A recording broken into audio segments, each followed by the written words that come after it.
America's prison system is a petri dish for the coronavirus. Check this out. Leave your comments, ding the bell, share it with your friends, and subscribe to our channel. Kenyatta in Los Angeles. Hey, Kenyatta, what's on your mind today? Hi there, Mr. Hartmann. How are you? So far, so good. I hope the same is true for you. Well, I am an SLE, systemic lupus patient, and I'm approaching my mid-50s. And I've got a daughter, as I've spoken with you before, that's in private university, so class sizes are small. But she also, like a lot of college students, works in a restaurant. So it's a little anxious around here. Yeah, I can imagine. What I wanted to talk about is what Frantz Fanon called the wretched of the earth. And as you know, Tom, 15% roughly of the population in the United States is black or African American or Negro, or whatever we're called today. But ironically, the one place in this country where we are a majority is in prison. And prisons are petri dishes for this type of thing. Now, you don't have prisoners probably getting on planes and going to Asia or different parts of the world, but you do have people that they interact with that do. These are people that are already marginalized, just as they are in the society at large when they're not in prison. And just as you have been so outspoken on the outcomes for black people in this country, routinely are very difficult. Same situation, same condition, same illness, worse than any other group. I'm really concerned about these folks, and with everyone kind of in this kind of anxious state. I don't want to forget about these people because, frankly, that's what I'm all about, speaking for people who no one speaks for. And if you've ever had experience in a prison or a jail, these are people that are subject to incredible abuse. And that certainly would go to the medical area. I finally want to say, and what really brought this to my attention is here in California, the governor has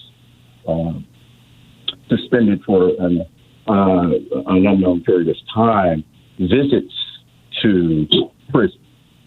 And one of the things that prison guards do is they notice who gets visits, who gets mail, who doesn't, and it's those prisoners who don't get visits and don't get mail that are generally more subject to abuse. I mean, I know it's a tough subject. But I'm really worried. I'm really worried about these folks, and I kind of just wanted to hear your thoughts on that because I haven't really heard anyone speak on it. Yeah, all good points, Kenyatta. And I would add that the prison medical systems are not equipped to deal with large-scale serious illness. I mean, they hit congestion levels during flu season, but when you've got a disease where 10, 15, 20% of the people who get that disease need hospitalization, as is the case with this coronavirus, there's not a prison in America that's ready for this. And it may not be brought in by visitors. And how do they get transported? And how do they get transported to those hospitals? They have to all get on buses? Right. Well, and not only that, I mean, what hospital is going to take them? Exactly. The entire system already is all marginalized. Right. Oh, yeah. And so go ahead. I'm sorry, Tom. Yeah, no, thank you. So I think that, and the other point I was going to make is that I think that if this coronavirus starts popping up in our jails, and I think it's just a matter of time, and yes, I've been in jail. I spent 10 days, which is not a whole lot, but 10 days in jail back in the 60s when I got busted for being in the SDS and protesting and stuff. But and that was just a county jail, but that was a real, crap hole. It was, and I can't imagine what it would be like in prison. I've seen the movies, but I would not want to go. And so, we need to start reducing our prison population real systematically, really rapidly, because it's going to overwhelm the prison system. Because it's going to be brought in by the guards. I mean, the guards have families and they've got kids that are going to public schools, and the public schools are going to be one of the principal vectors of this, I predict. They certainly were in China and they were in Italy, and from what we're hearing, and that, and boom, there you go.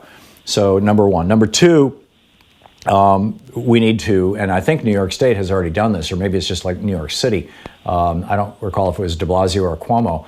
who has basically said anybody who is not in jail right now, who is awaiting trial, criminal trial, we're going to postpone the trials until this is all over. But we need to look at the people who are in jail because they can't make bail. And now is a good time to start getting those people out of jail, because that's hundreds of thousands of people across the United States who don't represent a threat to anybody. They would be let out if they were wealthy enough to put up bail. They're just not. And we need to end cash bail, and this could be a moment to do that too. So those were the thoughts that went through my mind when you brought this up. Did you want to make a final point? Yeah, I did, and I absolutely agree with all that. But my concern here is when Governor Newsom issued this proclamation or mandate recently. I can't remember exactly when it was, but it was the last few days. My concern is them not having visits. Again, they're already marginalized, and if you don't have people coming to check on you, they're not going. No, who's going to tell what's going on? It may already be a problem. Yeah. Well, and one way to somewhat ameliorate that might be to expand the ability of people in jail to have access to things like Zoom and Skype. The problem is that the phone, as you know, the phone systems in jail is a giant money-making scam for Yep. friends of the administrations of the various states. And prisoners are charged obscene amounts of money to use telephones, and so they'll probably figure out a way to screw the prisoners on Skype or Zoom. But I'm with you.